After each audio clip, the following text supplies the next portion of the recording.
All right, so we're going to both take some deep breaths in through the nose, and out through the mouth. We're just relaxing. We're letting our energies combine, come together so that we can get the highest perspective information for the collective of humanity, especially those who have experienced the Lyra Vega star system or war, or that have carried any of that energy that they need to clear on this side on Earth right now at this time. Placing this beautiful golden pyramid over us. This golden pyramid has so much beautiful golden energy. This energy is just healing us. It's high vibrational. It's the most pure energy that's just getting in our energy field, aligning our chakras, aligning our energies, and making it comfortable for the higher self to come in and give perspective. And so now that our energy field is clear, we're aligned, I now ask the conscious mind to recede with much love and much thanks, and for the higher self to come forward. And as the higher self comes forward, I just want to just make sure that we're connected here before we ask for information.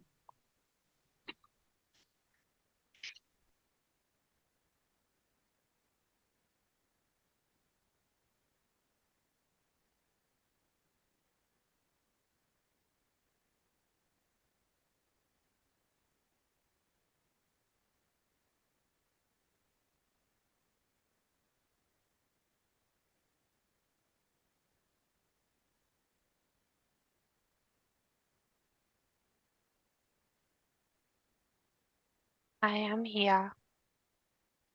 Thank you so much for being here at this time. I know that you know that we have some questions that we want to explore, but would you like to do this in a Q&A format, or would you like to take Elizabeth to a different lifetime to show her what she needs to see? I will take her to the time when I came to Earth very long ago. It was after the fall of Atlantis and before the Cataclysm solar flash event. At that time, there was a period of great unrest upon the Earth plane. And at this time, the being known as Set, the fallen angel Satanal, came into a physical form and a denser form. And at that time, he was known as the Egyptian god Set. And at that time, we had to intervene because he was wreaking havoc onto the earth, and there were many fallen angel beings that took more physical forms that were on the earth plane at that time. These beings were known as the Nephilim, and they brought with them forces that were underneath them. And so there was great battles that took place between the light and the dark on the earth plane. The galactic battles made their way to the earth at this time period. So at this time period, the being known as Anubis came to help liberate humanity. He came through, and he is with me now.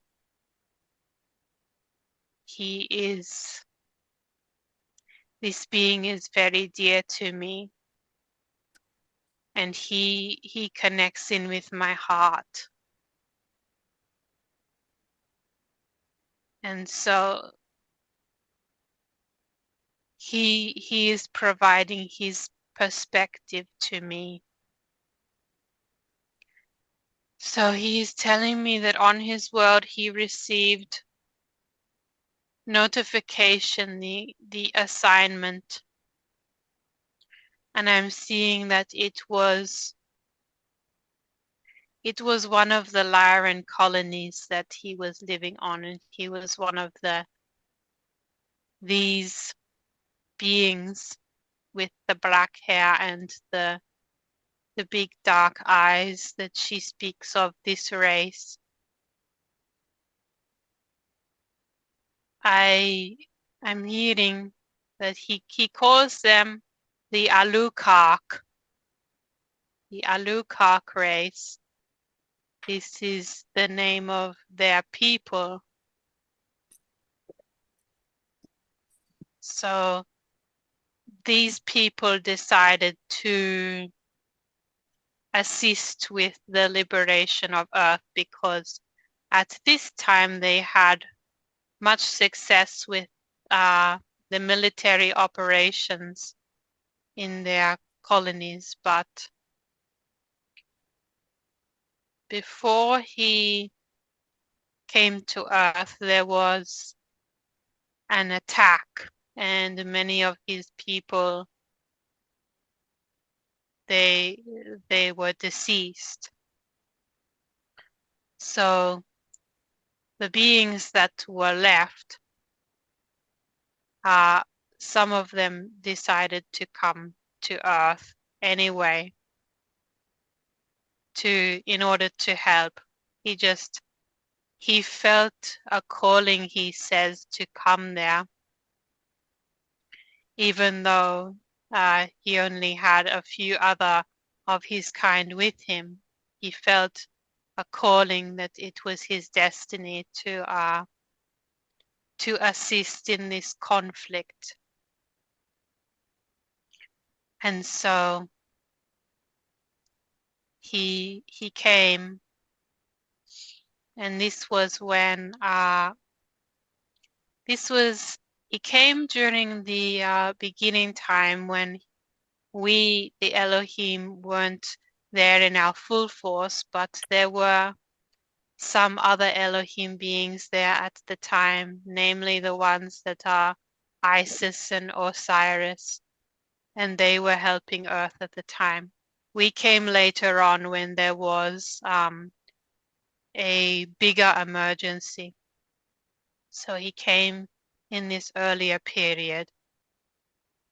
I'm seeing he traveled through with his spaceship, or in his ship, to the through the wormhole type of interdimensional portals, gateways, and he traveled through the interdimensional highways to Earth, and then he arrived in a ship with some various Lyran beings. Some of them were scientists, and they decided to study the Earth, and he was on there to help as well, and he just felt that it was destiny to come there to the Earth at that time. So there were various different types of Lyrans on his ship, and when he disembarked, he quickly became acquainted with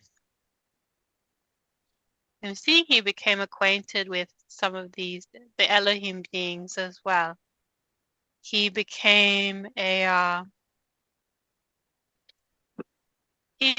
favorite of Osiris and the others, and he was always with them.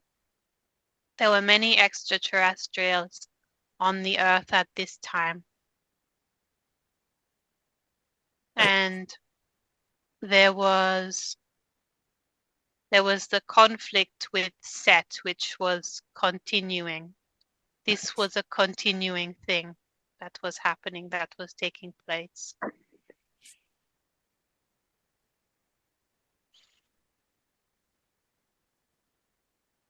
Now, was Set Nephilim? Yes, he was a Nephilim being. He was a angelic being, and originally an angelic being that had fallen so far into density that they had decided to play the role of the villain, so to speak.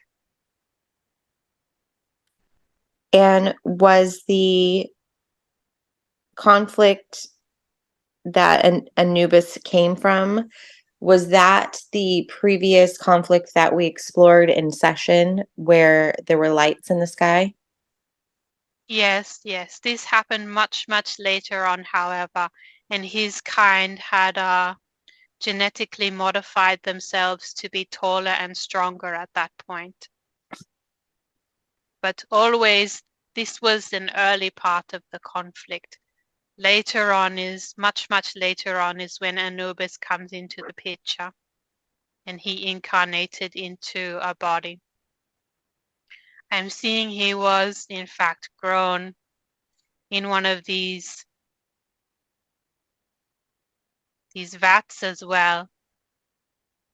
He was grown in an artificial environment,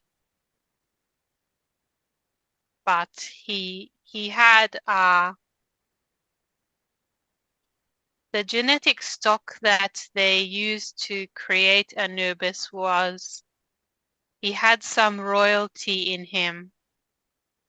He is just telling me he had something special within him that they used for the creation of his body. A special part of his race that was connected with the royal family of that species.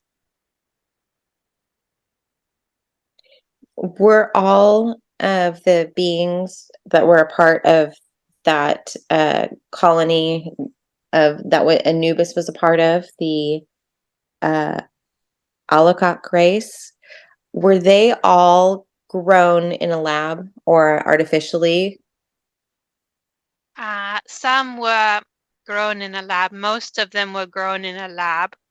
Most of them were grown in facilities within big vats, big tubes, and they were grown in these facilities.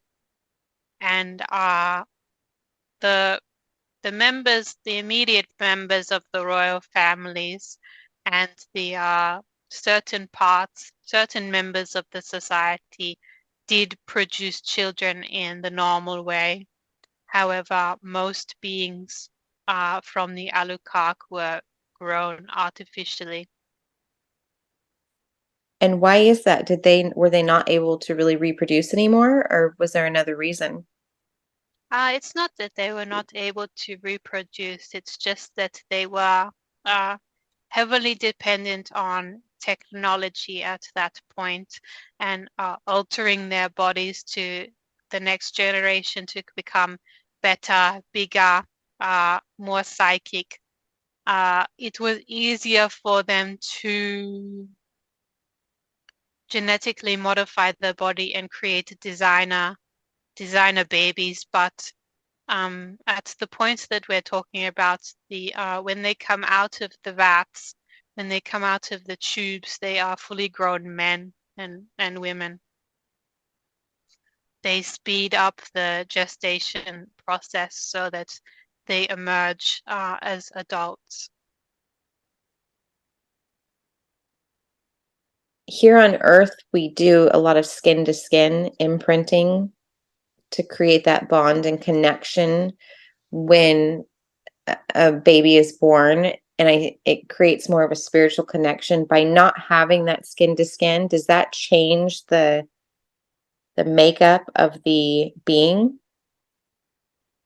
Mm, it does change them. It does change them. It made that race more inclined to use technology.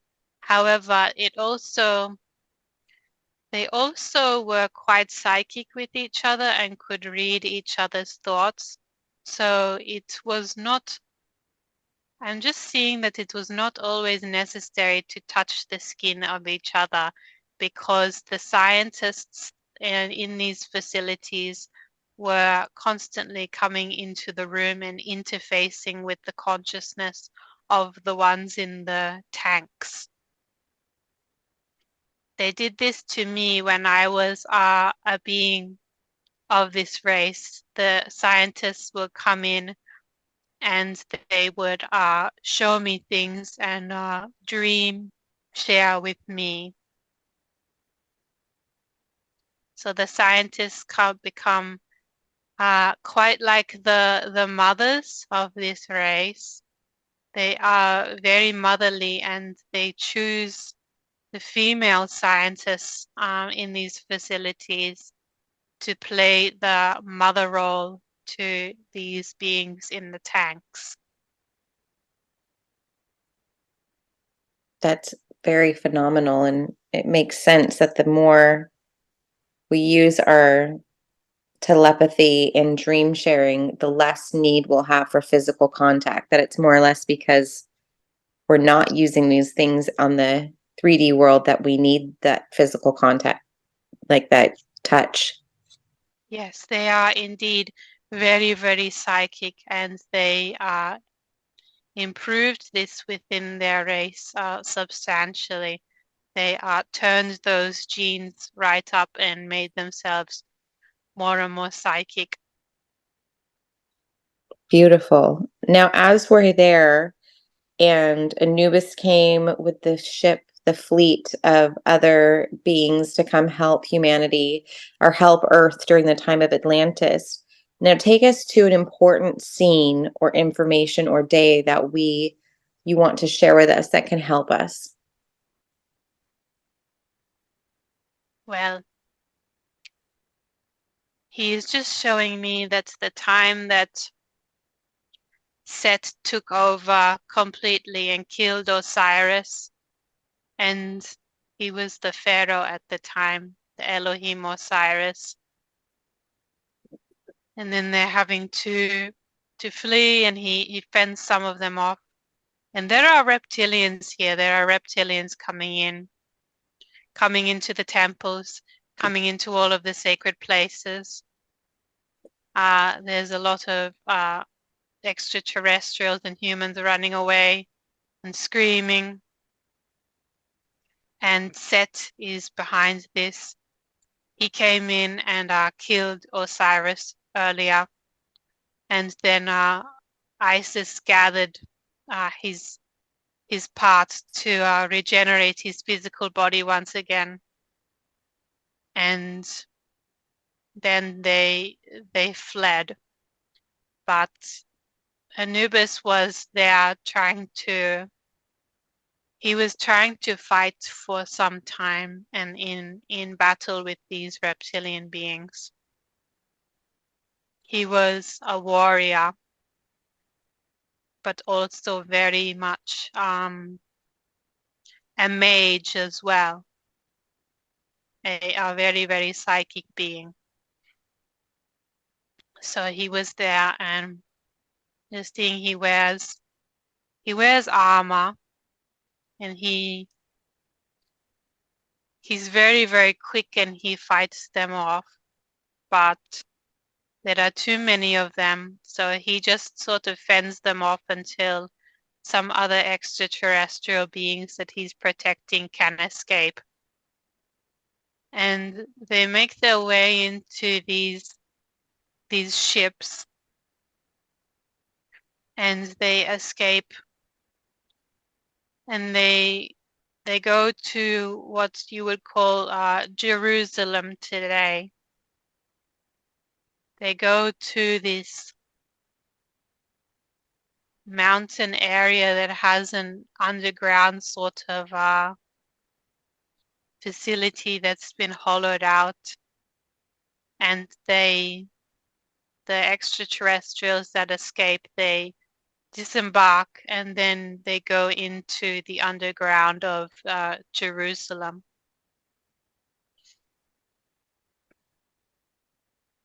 And this is where he spent quite some time trying to formulate, I guess, plans to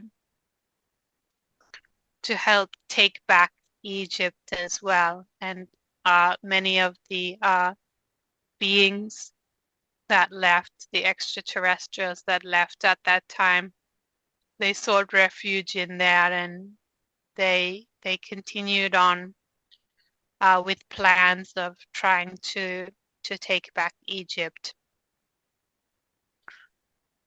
But the earth was very contentious at that time, and Set he knocked down a lot of the sacred structures, and I'm seeing he put up like his own version of structures in Egypt. He put up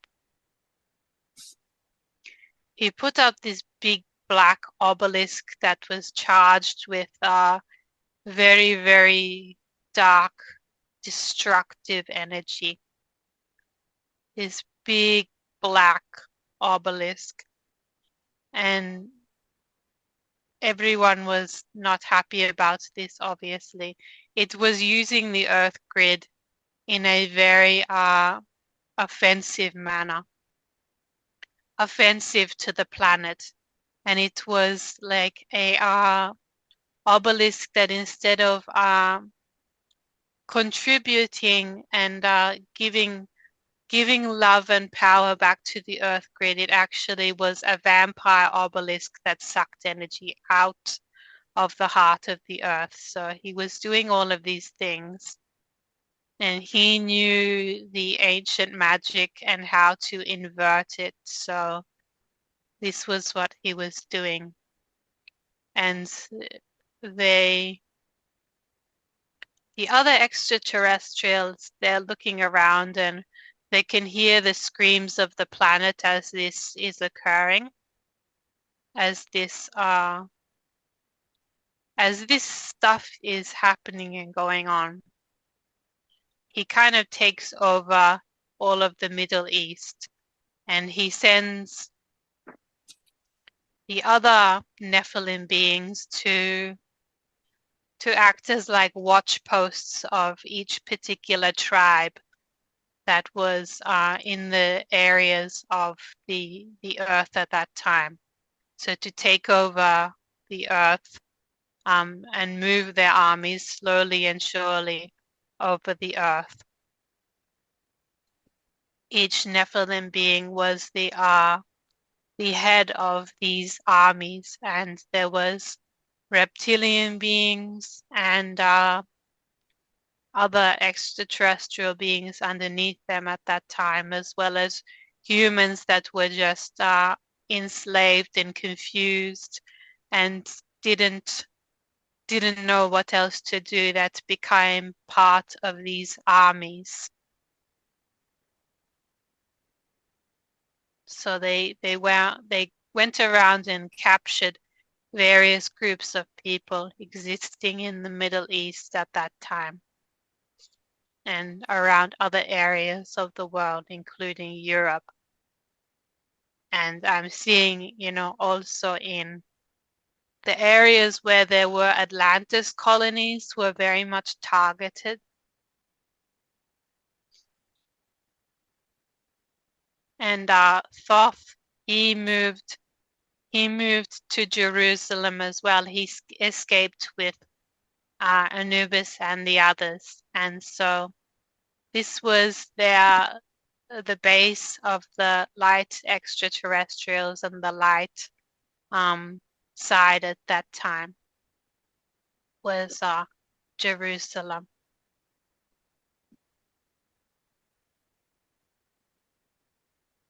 Now, why did Set and the reptilians work together? What was the connection with the Nephilim and the reptilians?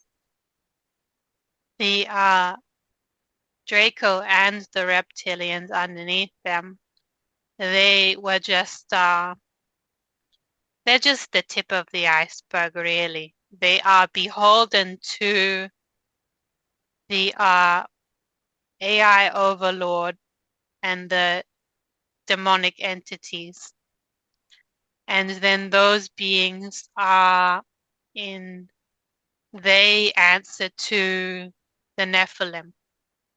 So there's different levels of what you would call, I guess, higher ups. So at the top of the chain, there was these Nephilim beings, and the Draco under them, and the reptilians under them. They just do whatever these Nephilim beings would tell them to do, because they knew who was really in control of the AI technology that was, I guess, controlling a lot of them. So it was different levels of control within the what you would call dark side. So, did the reptilians and draconians have free will?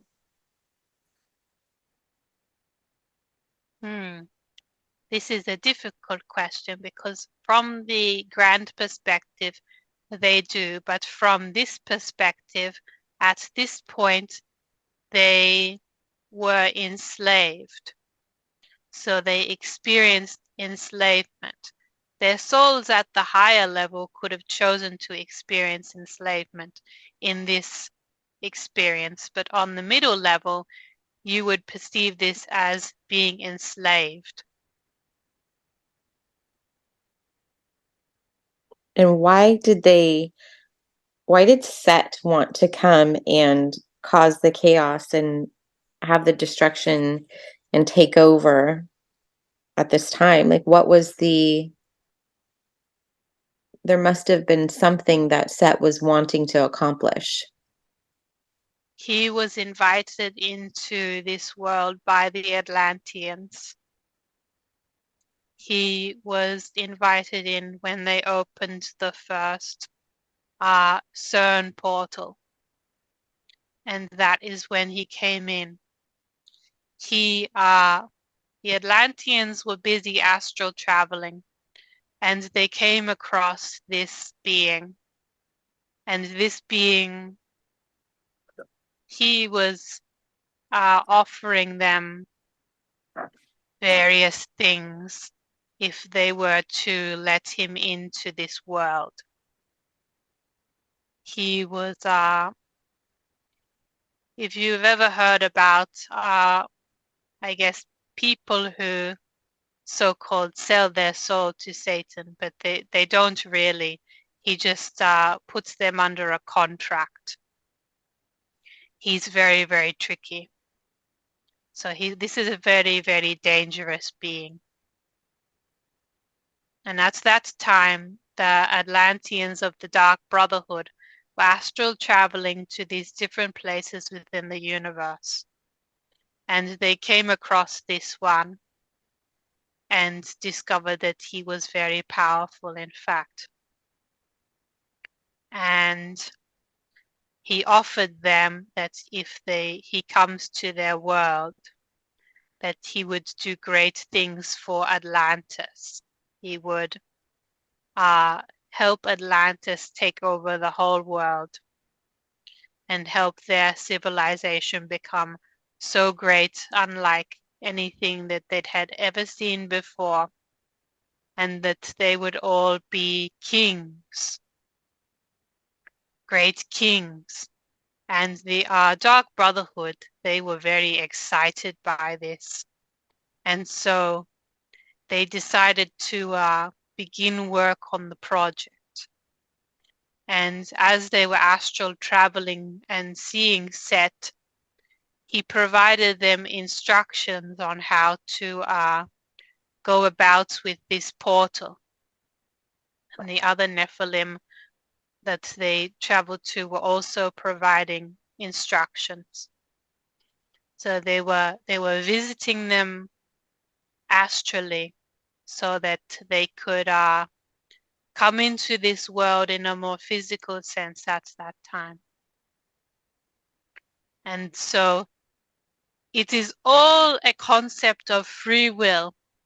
These Nephilim beings do not come to a planet unless they are invited. And this was the invitation that they needed. They needed an invitation. So they were invited by the Atlanteans. And so this happened, and he came into this world through the portal that they built underground in this facility. They built this portal, and he was able to come in a more dense form into this reality. So what they did was essentially open up a portal to, well, this was an emergency on the universal level. And we had figured out what they had done. And this was the actual eventual cause of the destruction of Atlantis. It was all to do with the opening of this portal and the karmic implications of the sinking of Lemuria.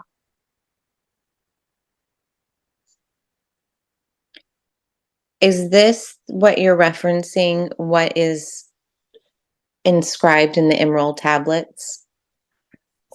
Yes, there are, what is down below is opened up.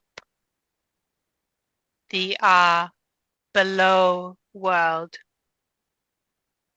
which is humanity does not know very much about this time, but as there is the pleroma, the higher heavenly spiritual universe, as you see in the, I guess, the old myths and texts explain some of this, there is the higher universe, then there is the middle plane, and then there is the lower universe.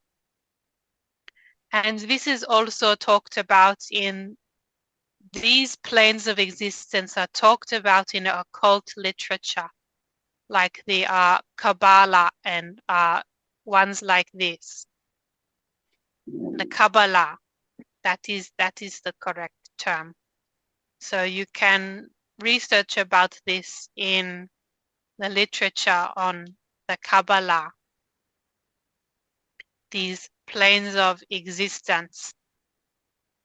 And also in the Nordic sort of myths, where you have the Midgard, and then you have the higher realms, and then the lower realms.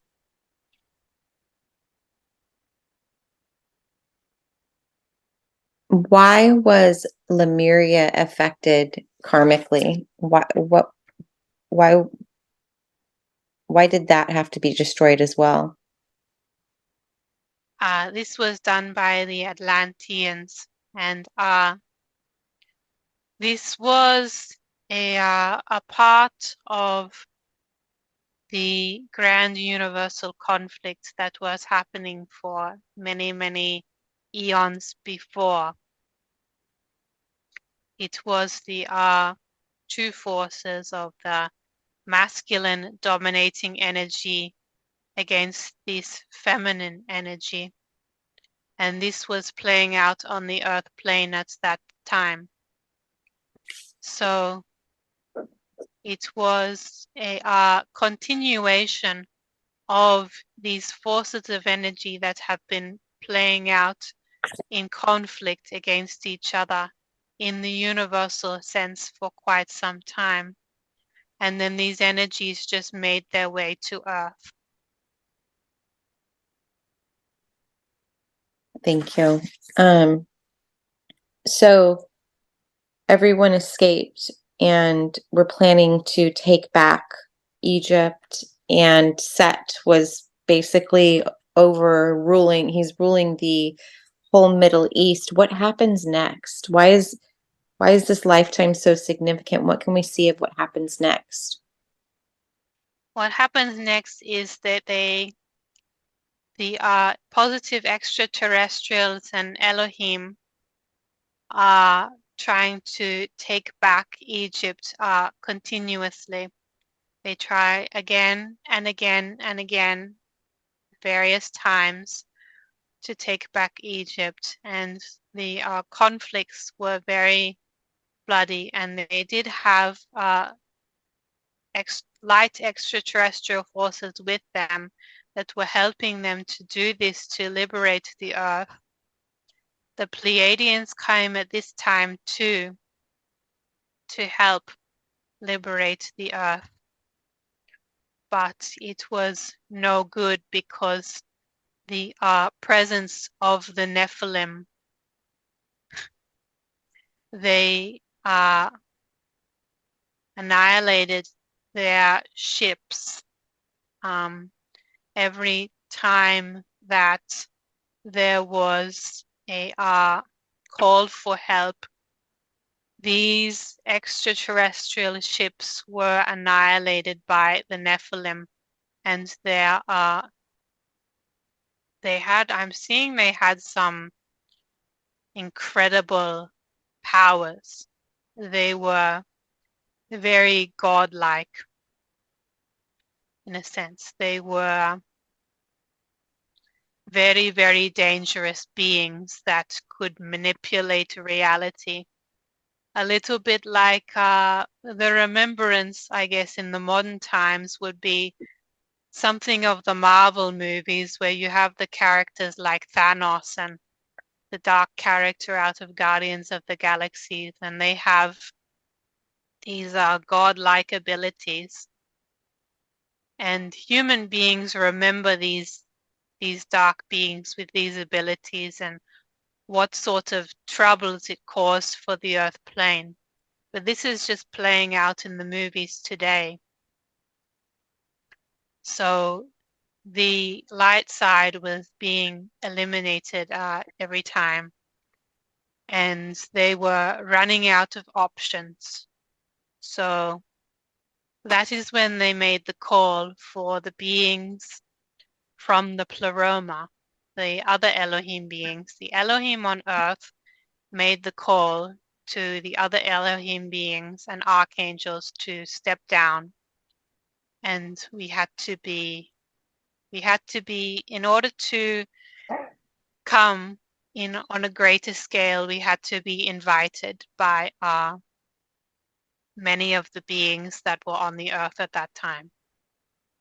So we were invited, I guess, to come in our droves and to liberate the earth, because the deeper reason behind why the earth in particular had been targeted is a very, very long story, and it all starts with the original Lyran beings and their beautiful planets that existed at that time. And these planets themselves had great power. They were very Eden-like. They were gardens of great beauty and light. And in particular, the earth is very, very special to the Elohim beings, to the angelic realm, because the soul of the earth, is the being known as Gaia. This is the soul of the earth. And this being is a very, very ancient primordial Elohim being, one of the first Elohim beings to ever exist. The great-great-grandmother of Lumina, the one who is speaking on the bed. So this is my great-great-grandmother of my soul family. And this being is very, very beautiful. It is like what you would call a very advanced aspect of Mother God. Okay, so very feminine, and it is what you would say in this universe, the pinnacle of the divine feminine angelic being. It is the great grandmother of all of these Elohim beings. So this being, its soul fragment became what is known as the soul of the earth. Only a very small percentage of this great mother being is existing within the planet. And this, she decided to take a planetary incarnation, and the body is called Earth, but the soul is called Gaia. And it is part of a much, much larger being. So this is why the Earth in particular was targeted. It is to do with who she is. Do they feel like if they can take down Gaia, that they can weaken the larger perspective of Gaia? It is because if you hurt something that someone loves, you have power over them. If these Nephilim beings hurt our grandmother, then they had power over us as angelic beings, as beings of the pleroma, of beings of the heavens, because the pleroma is the spiritual universe, and they have tried to come in and to take this at various times, but they are never successful because we are too powerful in our source light within our heart. We are very powerful and evolved beings, so they cannot touch us where we are. However, they can harm things in the middle realms that are, I guess, precious to us. They can harm things that are precious to us. And this is something that these types of beings do. And this carries on in your world, how with the dark ones, the satanic forces in this world, if they cannot touch you, they will hurt your family. This is the same sort of concept, except much more on a smaller level. They could not hurt us, but they could hurt what was of our family on these physical realms. Does that make sense? Yes, it does. And I'm a mother. So if you come for my kids, I can understand how that would affect the Elohim. Now, when the Elohim called out to the pleroma to have the other Elohim come to the earth, what happened there? Isis and Osiris made the call. Well, his physical body was being regenerated in a tank in one of the Lyran technologies, and we infused this with Isis, infused it with Elohim technologies, and that is why you get the story of Anubis being the one that helps with the rebirth of Osiris. It is because the Lyran race provided technology from their ships to regenerate the physical body of this Elohim being that had been destroyed, so that his soul can come back in and that we could complete the mission on Earth. So this is going very deep into the mythological lore, but there is always a different meaning behind what is written in the myth, always a very deeper meaning and sometimes a different meaning. Sometimes it was very much misconstrued, but some original sort of breadcrumbs still remain. So Isis made the call to the other Elohim to come down, and Horus made the call as well. And the Elohim beings and the extraterrestrial beings made the call. And then we, the Elohim, had a discussion. The council gathered, all of the Elohim council gathered, and my council gathered as well. And then we made great discussions with one another about what to do and the situation with the Nephilim on the earth plane at that time and how to attack this. So we became aware of the weapon that Set had used to blow up Osiris and blow up his body, which is very difficult to do to an Elohim being, even an Elohim being.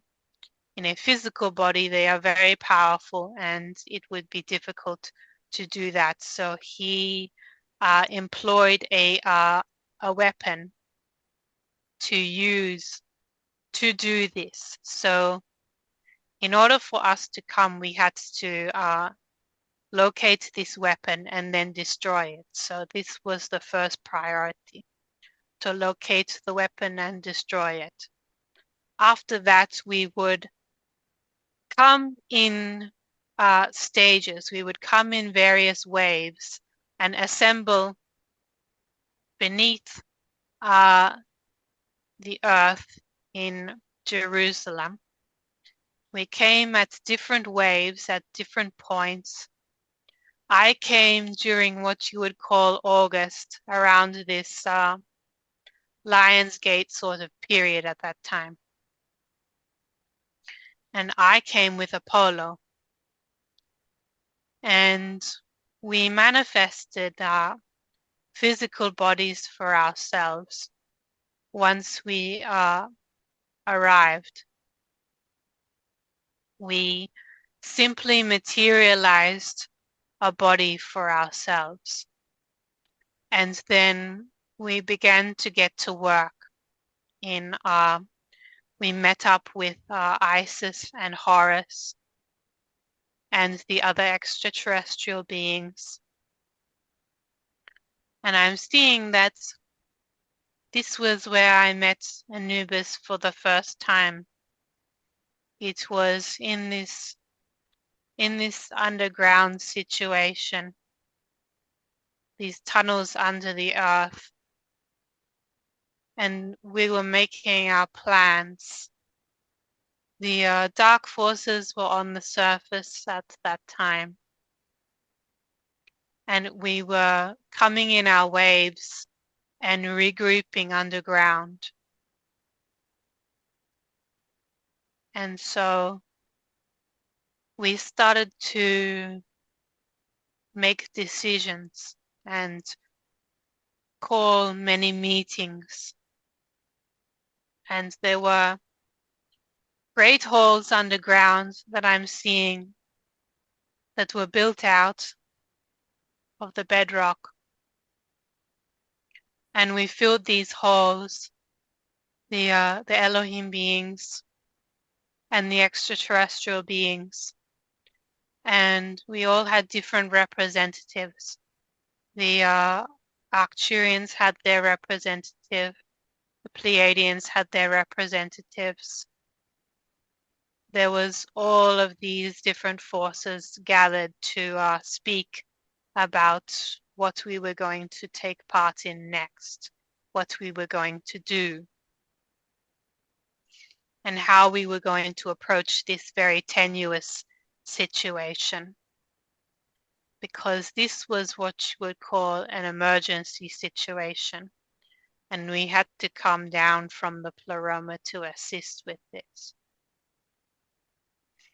So there was much planning.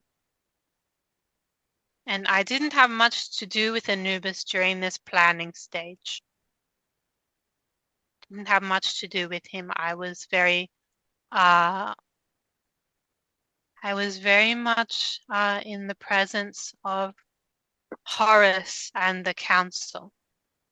We were making our plans of what to do, and I was assisting Horus, and Athena was there too, and she was assisting, and she was known as Neith to the Egyptians,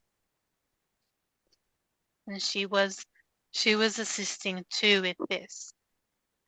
And because my intelligence is, I can do these sort of war plans very well. I was helping with this, and we were doing all of our different specialties.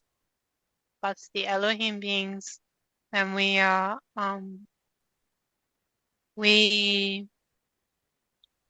made a body for ourselves. We made a body beforehand, before we came into the earth. And as we came to the earth, like, it was easier for us to make a body when we were outside of the earth than rather than in the earth. This is to do with the density of the earth plane. Like, once you are in here, there is a density that drops significantly. And this is when you come into the Van Allen belt, this drops significantly. So I'm seeing that when we made bodies for ourselves, that we had to do this. We had to manifest the body on a ship, then come in with the ship, and then we were in a form and able to disembark. That's what I'm seeing. Because she was wondering about how we manifested bodies, how we did this, and how Osiris could not manifest a body with his soul immediately afterwards. It had to be regenerated. And I'm just seeing it was because of the density on the earth plane at the time. Once you are here, it is very dense. It is harder to change the form, because there was a lot of darkness at this time. So this makes the energy very sticky and treacle-like. There is not so much fluidity with it. When you are in a body, there is not so much fluidness within the form. So once you are there, you are kind of there is a stuckness about it. That's all extraterrestrials, that when they arrive here in a more physical form, that they experience this level of density. And they still have these advanced psychic capabilities, but the denseness of the physical body is often very taxing on them while they are in this environment. So before they come to Earth, they made some changes with their bodies in order to adapt to the environment more easily. I'm seeing Anubis did this before he came to Earth. He made some adjustments with his body, with his form, so that he could be more, I guess, flexible with his psychic abilities, despite being on the density of the earth plane. After the fall of Atlantis, the density, when the continent fell, reached an apex where things became a lot less, the energy became a lot more dense. When things happen on the Earth plane, the density drops significantly. So the extraterrestrials were well aware of this and well aware of what situation they were going into when they came to this place. They were very, very brave, is what I'm trying to say. So, and I understand that and appreciate that information. Did when they came here and incarnated those bodies or manifested those bodies, was that before or after the fall of Atlantis? Like, I'm trying to understand if Atlantis fell and all this happened, or if they came in and caused Atlantis to fall. Okay, so what happened was there was different stages of events. So in the golden age of Atlantis, the Earth was at a different density level. It was a much higher density level. And then there was the Atlanteans themselves started to experiment with the dark magic and dark ways of doing things. And then the density levels began to fall.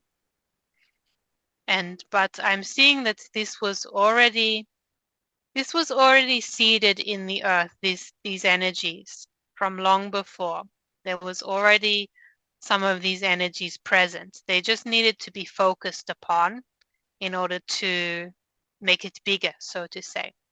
So when these energies, it was a little bit like a frog being boiled in a pot of water. It was slowly, slowly, slowly turned up. So these energies were there. The frog was already in the pot. However, what the Atlanteans did was, with their curiosity, they began to turn on the boiling water. And as the boiling water was turned up, the earth began to fall in density and it began to attract the influence of these beings. So the Atlanteans began to astral travel and visit these different sort of entities and beings, and they existed as shadows in their world for quite some time until they could be more physical. So at one point, the reptilian beings do come into Atlantis and they do invade when it gets to a certain point and they are attracted to that. It was like they were invited in by the early Atlanteans. They were invited in, very similar to how the Lyrans invited the reptilians in to begin with. They were curious about them and they wanted to learn. They wanted to gather information about these beings. So they came to Atlantis. And then when they came to Atlantis, the Earth dropped as well in density again. So speaking of the level of the Earth, because the humans weren't so switched on as the Lyrans. They were a little bit more silly sometimes. This is the problem with humans. They are very curious, but they were a little bit wanton in their behaviors. They just did things like willy-nilly, like, this is the lesson of humans, just because you can doesn't mean you should, sort of a thing. Because they have this habit time and time again of just doing things because they can, because they want to find out about it, even if they feel that it is not in their best interest. They want to try it just anyway. And you can see this with a lot of the scientists and what they're playing out today. with, what sort of things that they are doing to the earth, just very carelessly, without much care or consideration. So this is a lesson for them.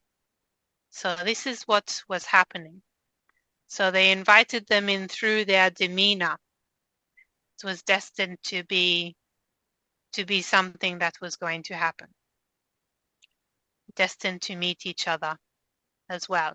Same as the Lyrans, the humans and reptilians were destined to meet each other. And through this, there came other things. The Atlanteans, they grew very much in their advanced capabilities in researching the dark magic as well, and what this meant. They were influenced by this. They allowed themselves to become very influenced by these reptilian beings and by their masters as well. The humans become very interested in power as well. This was not something that was native to the original humans as a Lyran species in the beginning, but later on they become influenced, I guess, through collective consciousness, through interacting with other beings. They became influenced and took on the energy and genetics of these other beings. So they were like hybridized in a way. And so they took on these characteristics. But these are originally foreign to them. So they took on the need for control. They took on the need for power. And this began to invite more and more things in. And as the density took place, the density experience on Earth took place, then the Atlanteans began to take a conquering perspective, and they became colonizers. And their colonizing reign was headed by Dark Brotherhood at the time, which was very much in contact with these darker beings. So the Dark Brotherhood at the time was very interested in the Lemurians, and they wanted power from their continent. They wanted this power that they had. These are their powers with the earth and their powers with crystals. So they wanted this, but see, it is like the Lyrans as well. The Lemurians said, we will not give it to you. We will not give you what you want. You cannot take it from us. So the Atlanteans just said, okay, well, we'll take it by force then. And we'll make it very, very hard for you and very, very traumatizing, so you'll never cross us again. And so they sunk the continent. They placed these explosive reverberation detonation devices around the seabed around Lemuria. And they set off these detonations, these explosives, and then the earth, Gaia herself, cracked and groaned. She screamed out for help. This is when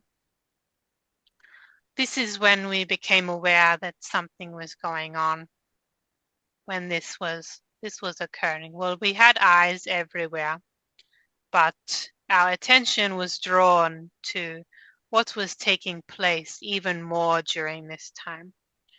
So the continent of Lemuria was completely sunk, and this was across the entire Pacific Ocean. There is a great empty space where Lemuria used to be. And this would be the hint that there was something there originally. So this continent, this feminine continent went down, and the tidal waves washed upon the rest of the earth at that time.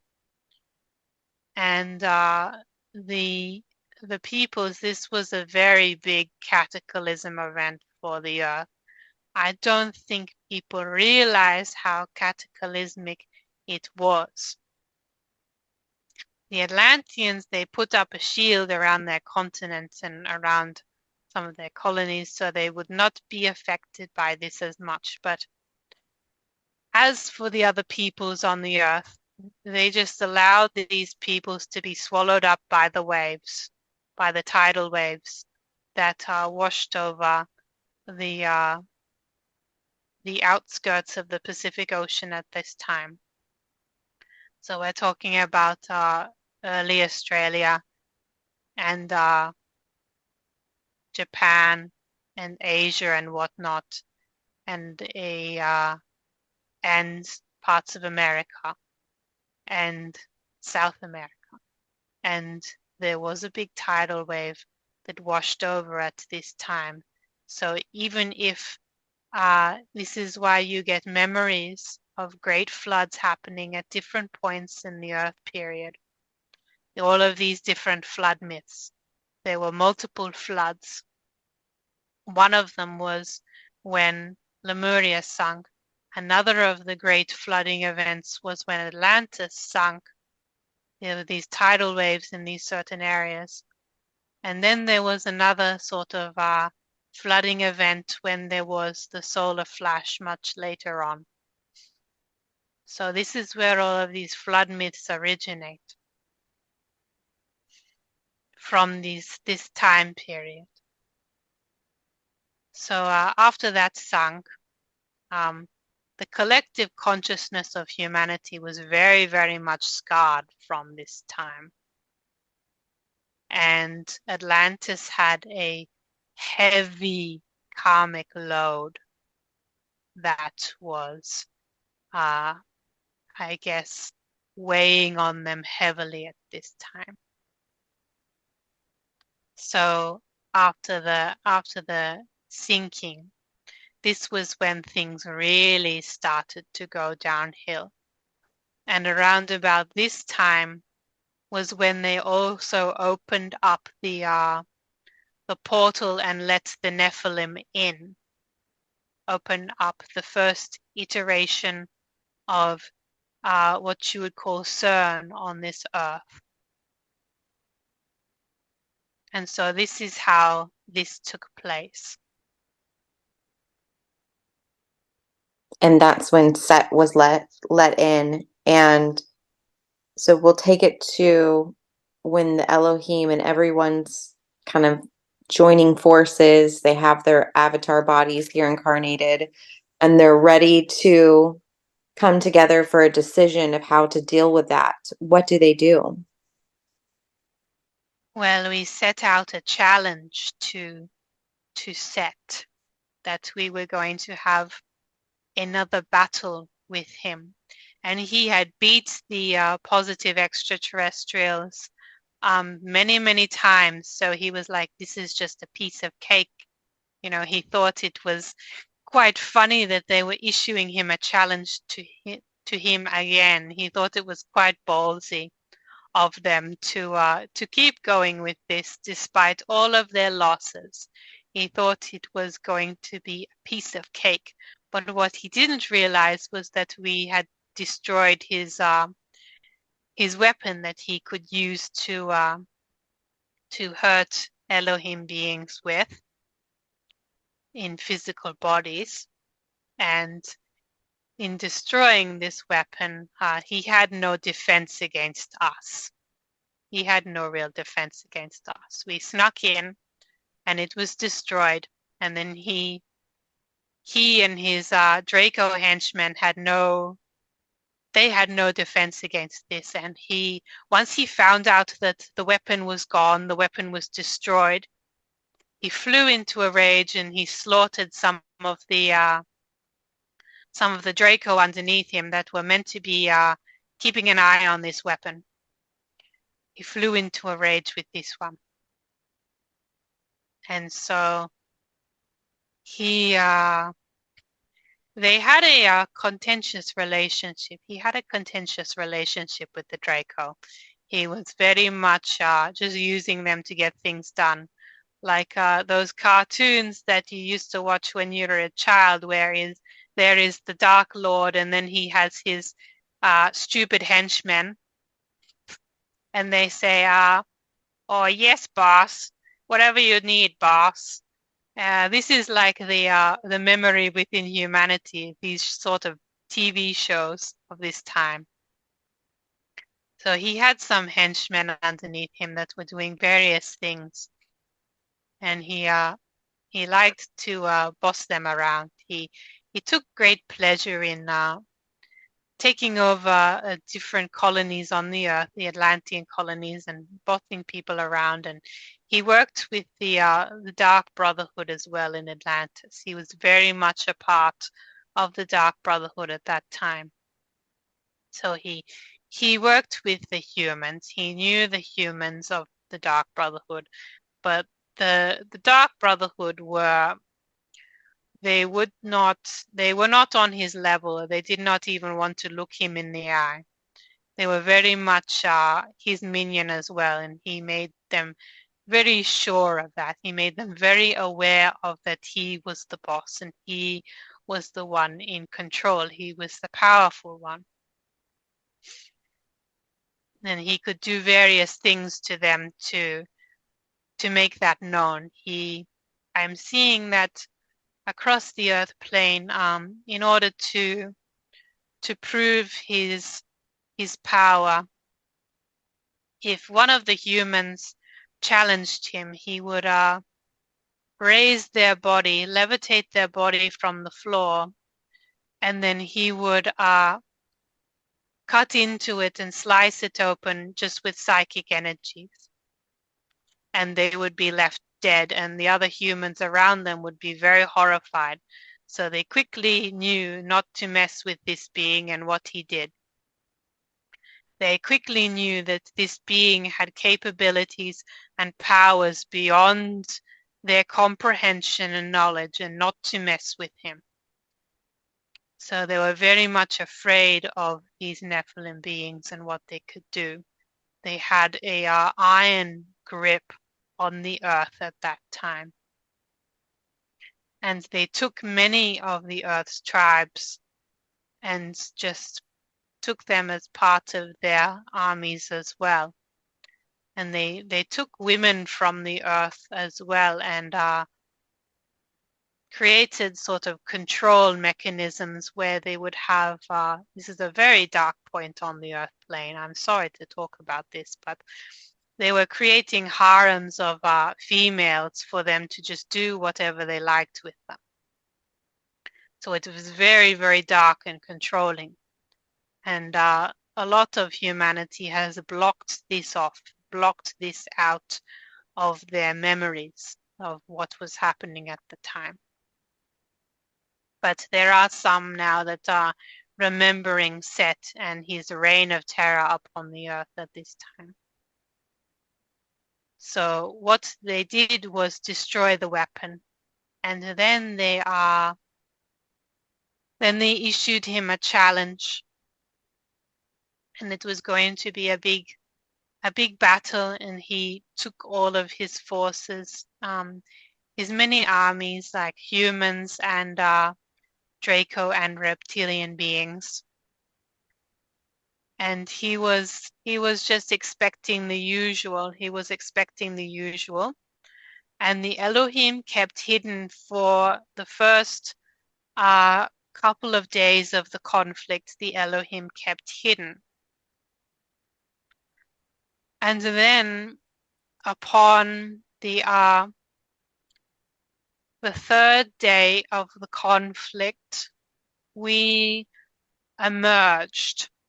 We came out. The Elohim, all of the Elohim that had come in their droves to the earth, came out in hiding. And we came out onto the battlefield and revealed ourselves as like a sort of surprise to them. This took them greatly by surprise. We revealed ourselves in this big armor of gold, golden armor. And we came out in this golden armor. And Set just about lost it. He realized that it was over at this point, that we'd come for him. We'd come for him at this point, that his fun was over. It was over for him. So what he did was, his plan of attack was just make as much chaos and distress in this battle as humanly possible, just to make it, because there was no way he was winning this. So in that next whole month, he just made as much chaos as possible for us. And him and his Draco wife, he took a female Draco for himself that looked very humanoid, but was like a shapeshifter type of a being.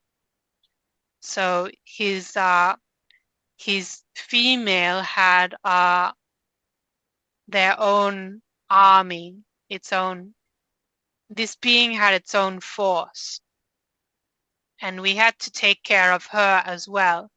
So me and Apollo had to take care of her in particular.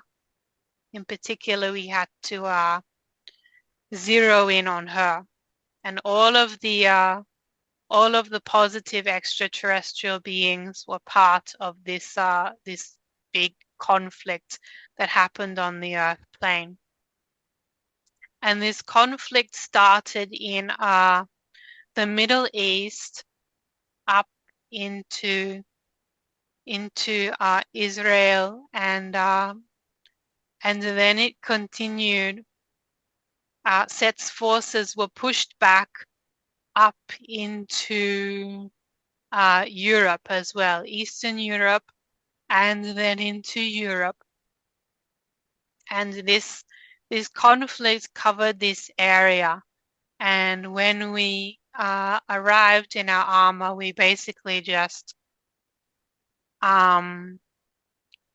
we raised their forces. We just raised them to the ground. And it was very, very difficult for us, because he knew that we were angelic beings, and that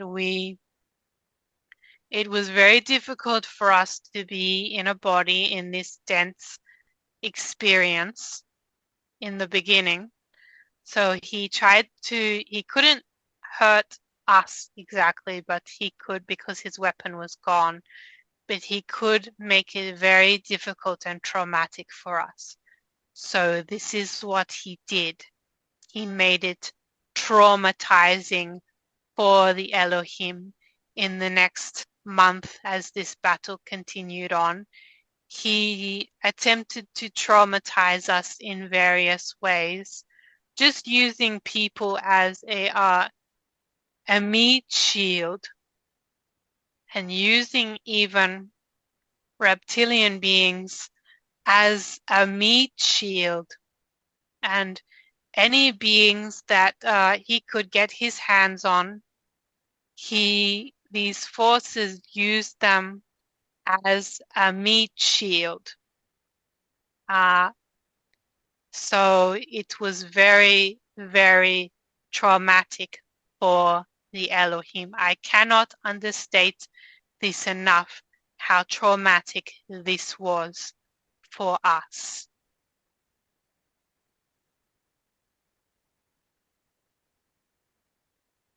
I can only imagine, and I just ask that we can neutralize, alchemize that trauma, that energy, of experiencing that for all who involved, and allow it to alchemize to higher perspective, to higher frequencies, to be used for good. Yes. And this vibration has carried on. Thank you very much. Because in these places where the battle was, it was so intense that it created a reverberation of conflict that is still playing out in the Middle East today.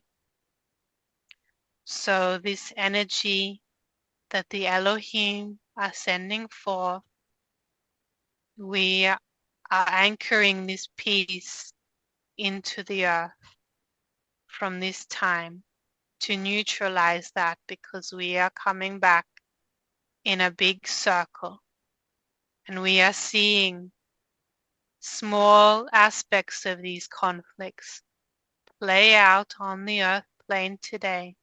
Everything comes around in a circle. And the Middle East in that time was full of conflict, as it is now. Yes, and we just ask for that energy of just alchemization to be amplified for these current times as well. And that everyone can come to a place of peace. What ended up happening? How were you, as the Elohim, able to gain balance in that time with Set? Was he conquered, or how did that situation resolve? We had to euthanize this being's physical body, which was very, very distressing for us as a collective, because this was one of our angelic brothers. This was one of our family. And so the Elohim beings, at the end of it, after we forced our way and I guess decimated his armies, and there was him left, and many of his forces had actually fled. They had fled him, and he was growing quite unstable, and he used the last of his energy source in a physical body to transform into to gain power from the earth and transform into a monstrous physical form, a monstrous dense form. So he used this magic, I guess. The earth was dense at that time, but it was not as dense as it is in the modern ages. It was still, the energy was still malleable. So magic could still be done in this sense. And so this is where humans remember beings shape-shifting and transforming into other beings. This is where that memory comes from. But in this time, he transformed into a monstrous form, and he began to fight with us, with the Elohim beings in our physical forms. And I'm just seeing we were levitating around this big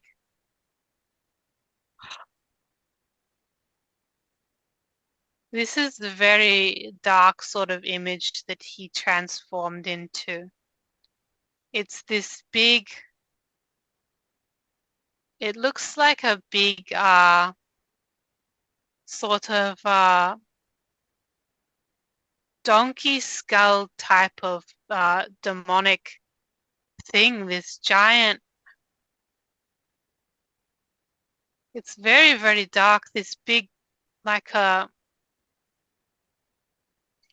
it's very hard to describe. I'm just seeing us flying around, the Elohim beings levitating around this giant dark monster that sort of looks like a very skeletal form. This is like his last stand, and we're binding him with light, binding him down, and he is creating as much chaos as possible on the way out. He's creating so much chaos. He just like, oh God. The human part of her is reclining at this. The human part in the back seat, the conscious mind is reclining in the back seat at what she is witnessing, where he is just pulverizing humans and various extraterrestrial beings that are just in the way. So the Elohim, she's never seen this part this close up before, what she has experienced.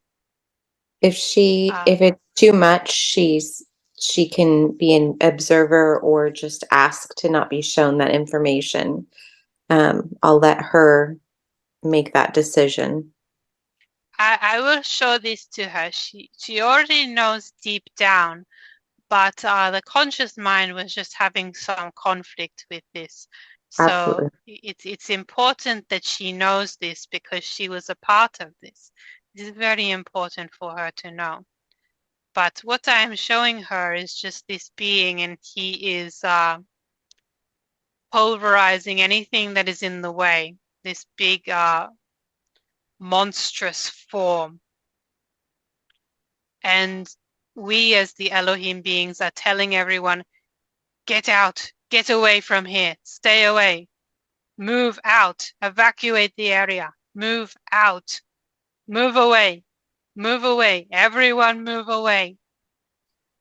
And we have to push them away. We push them away. We send a giant shockwave that just knocks them away, and some of them die, but it is better to have all of these beings out of the way while this being is doing this, is going through with this conflict with us. So we move these humans out of the way, and some of them, as we send the shockwave that pushes them back, some of them just fall on top of each other and die. It's not good. And so the conscious mind was just conflicted with this. And Yes. so the other Elohim beings, we're holding this down with these ropes of light, this being down, and he's like going, ah, ah, making this sort of a noise. And Zeus is blasting him with light, and the other Elohim beings, we've all gathered at this point, and they're just shooting him with arrows of light, and he is going, ah, making this sort of a noise, which is not very good. It's not pleasant, this situation. This is what was talked about later on in the myth of the gods versus the being Typhon. So this was a memory, a faint memory of this time, but this story is all muddled up. It hasn't been told in full. So I'm just seeing that the other Elohim beings, they are talking to Apollo, and they are telling Apollo, you need to put him down. You have a this is my counterpart, Apollo. he has a great, him and I have a great strength within us to draw light straight from source, straight from our inner universes within. So this was what was required, this type of light that he was in charge of. This type of light was important. So Zeus was holding him down and blasting him. I'm seeing Set, and Polo is told that he needs to be okay with euthanizing this being. He is prepared. The other Elohim are preparing him for the eventualization that the light that he has access to will be used to euthanize the physical body of this being in this monstrous form. So he begins to switch on the light, and I am spinning light from within myself and giving it to him to assist him with this. I'm pulling this light from within myself and I'm transferring it to him as because we need both of the feminine and masculine aspects of this light in order to do this. This is our advanced sort of light magic, if you will. So I begin to gather the light from within myself, and I'm just seeing as I view Apollo standing next to me in his golden armor, and he's not doing so well from all of the trauma. He's not doing so well. So I'm sending all of these energies to support him. I'm sending him all of this light from within myself for him to do what he needs to do. So I gather this light and I send it to him. I send this to Apollo, and I can feel we're connecting with each other as this fight is happening. We're connecting with each other and we're linking soul to soul. We're linking our souls with one another. I can feel all of his pain and all of his heartbreak as he has to do this, and all of the trauma that he has had up until this point.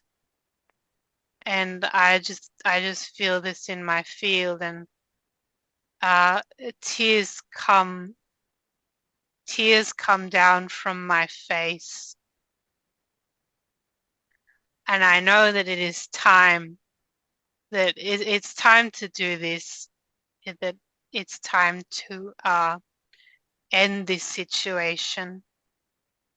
And Apollo looks at me and I look at him, and we sort of nod to each other. No, tears are coming down from her face right now as she says this. We have an understanding that we need to euthanize one of our angelic brothers that has fallen into density. And this being is very dear to us from previous universes. And I'm seeing that in this sort of light energy that I share with Apollo, we remember this being and how Satan said how beautiful he was.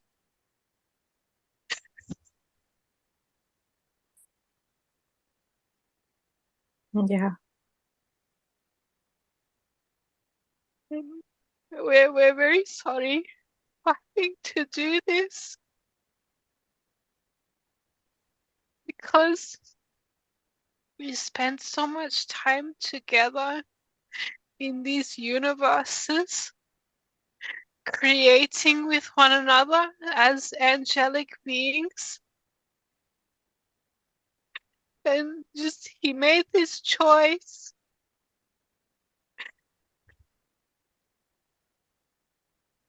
So there is this understanding that we need to do what we need to do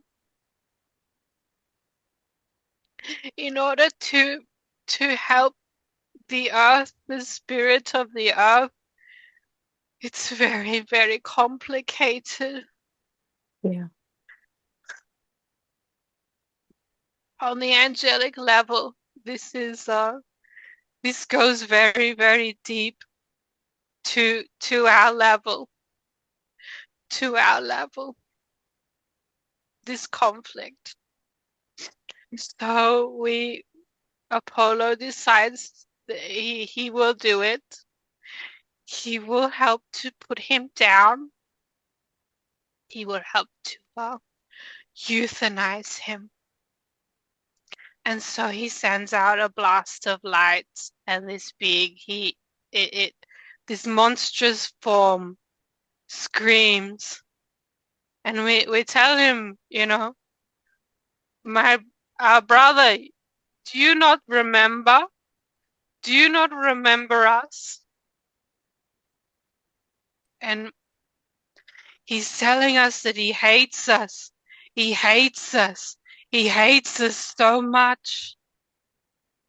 He hates us. And we try to get him. We don't need to do this, Seth. We don't need to do this. You still have the free will choice to stop this and to just surrender. We don't have to do this. We do not need to cause you pain like this. But we will do it if it is necessary. And he just refuses. He refuses. He refuses this. And he tells us he hates us. He hates us so much. There's so much hatred in his heart that there's only hate left for us, and that we of what we did in the past with we did not allow him to be amongst the heavenly realms anymore because of the choices that he was making. So this stems from a very, very long time ago. She is seeing. And so the blast hits he disagrees to come with us and surrender. He disagrees. So the blast of light is directed at him, and he starts to flail around, and he starts to scream and whatnot. And he reverts back to his more original form, and then he turns. His physical body is just burnt to ashes. It's just like this. It is this charcoal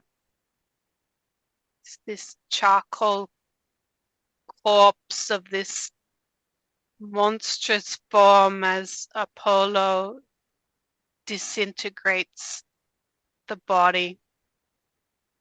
So he cannot use it again. He cannot regenerate the form. He cannot regenerate this physical form anymore. with magic or anything.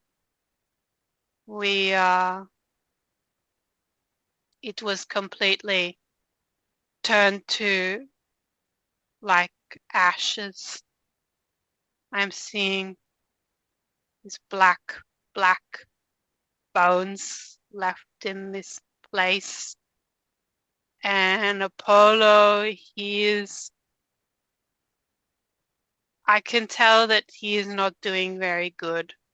None of us are doing very good. We're all looking around at each other and we're looking very disheveled. We have all of this black explosion dust on our bodies, on our armor, and we're very dirty, we're filthy. And we're just looking around at each other. It's very sad, this scene. Very, very sad. We are just looking at each other, the Elohim beings, and we're just looking shocked at each other. And there's so many, there's humans and other extraterrestrial beings, and they're looking around and their eyes are very big, and there's crashed spaceships here and there, and dead horses and dead bodies, and these broken chariots. Everyone looks very wide-eyed and dirty and scared. And we make the agreement with each other, we need to go down to the river and clean. We've done what we needed to do here, and there were angelic beings that captured Set's soul. So these beings, when he came out of the body, they captured his soul. So we're telling these beings, you need to take care of this and do what you need to do with this. These two archangels come down and they wrap his soul within this orb of light, and they take it away. And we're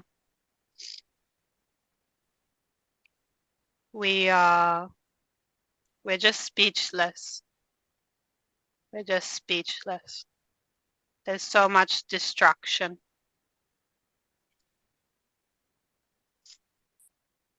And what do they do with Set's soul? Does he go back to source? He is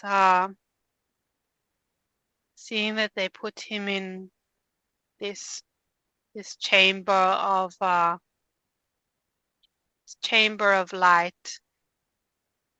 and they were feeding light to him, I guess, very slowly. It was like he was in a stasis period for quite some time, because he had violated many universal laws, actually. Yeah. Yeah. Mm. Can we ask and use our free will to send honor, gratitude, unconditional love to all who participated, were affected by this, to the chaos, that violation of free will, to the chaos? We'd like to send just alchemizing energy to the chaos that Set created by violating those universal laws, and just allow those energies to be calmed in divine flow with the one. Yes. Yes. And this has been sent out, and we had tried to make amends on the energies during this time. Of the battlefields I saw, we sang the language of the light, the Elohim light language, and this covered the battlefields with flowers, which helped to alchemize some of this very, very dense energy that had taken place here.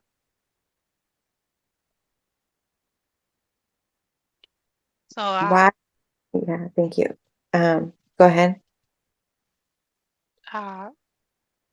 these beings are Thoth and Anubis and all of these extraterrestrial beings, they did partake in and witness this as well. They did. So there was some parts of the emerald tablets that went into this but were taken out. So for those people wondering if there were parts of the emerald tablets which were removed, this was it. This the mentions of what had occurred in this time.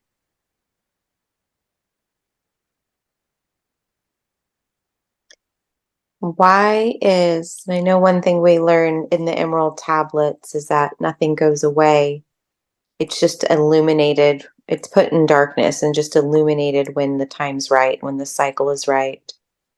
So why is the information that we receive today of this time, why is it illuminated now? What does humanity need to know about it, or the star seeds from this time to heal? Because the conflict in the Middle East is reaching its ending point, this war energy, this conflict, and this this energy has been playing out and playing out and playing out for many, many, many centuries. And humans wonder where this comes from. It comes from this time. So it's important that this is brought up right now as the earth is in this war situation, both on the surface in places like Ukraine and Palestine and Israel and whatnot, and even underneath the earth in the underground war that was happening and taking place, because there is both happening at this time. And this is our final ending of this cycle. It is tying up the loose ends of what occurred during this time with the fall of Atlantis and the aftermath of that. This is like the coming around of this grand universal cycle. On the bigger level of the cycle of the Lyrans versus the reptilians, and the smaller cycle which had been played out on the earth, as in the dark ones and the Atlanteans versus the feminine beings and the Lemurians. It is like everything mirrors one another. Everything is a lesson of everything else. You can see how the puzzle pieces line up. All I want to do, all of the perspective that I want to offer is just connecting all of these dots so that people can realize, humans can realize the bigger picture and the bigger picture beyond that. See the big picture and how these energies have played out over and over again in different forms. And what is the best thing that light workers or starseeds that consciously know they're here at this time, what is the best thing they can do right now to help assist the ending of this cycle? You find the light within your soul, the flame within, what Thoth was talking about. Thoth, he was talking about this in the Emerald Tablets, how the light within you find this. And this is the beacon. This is the guiding light. This part of yourself, your own soul, your own light within, is what will guide you through this ascension period. If you can imagine a tightrope above you, and it's very precarious, and you will fall off this tightrope as you walk it if you do not use the light within to guide you, the force within you to guide you, to take you where you need to go. You use your heart, you follow your heart, and this will take you to where you need to go because your heart loves you. It loves you very much. This is source. This is source within. And it's in this self-love, it will guide you where you need to go. It will take you to exactly where you need to go at the right time, and it will bring you to the right people. And this is following the divine plan, the divine mind within yourself. And as you follow this beautiful love within, you will be looked after. You will be taken to where you need to go. It is not something that is outside of you. Source is not outside of you. There are physical parts of this universe which are gateways to source, such as the suns and the centers of the galaxies. But the closest path to source is through your own inner universe, through your own soul, through your own heart. And this is your beacon. This is the guiding light. It is, if you can imagine, a shining light that comes from your heart that guides you to where you need to go, like a little laser pointer that comes out from within you.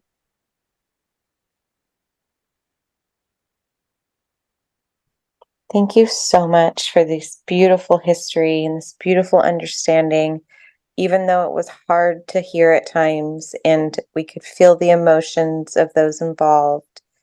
We understand that this is a gift. It's a gift from you all, that you're providing this information to us right now. It's because we're ready to receive it. And I just want to send so much honor and gratitude to everyone who experienced those lifetimes for healing, unconditional love, understanding, and for this celebration in the ending of this cycle finally for humanity and for all these beings involved. So I just want to say thank you to you all, and I want to honor you all. Thank you. The Right. Elohim are sending their love. Mm. Thank you. Okay, you're going to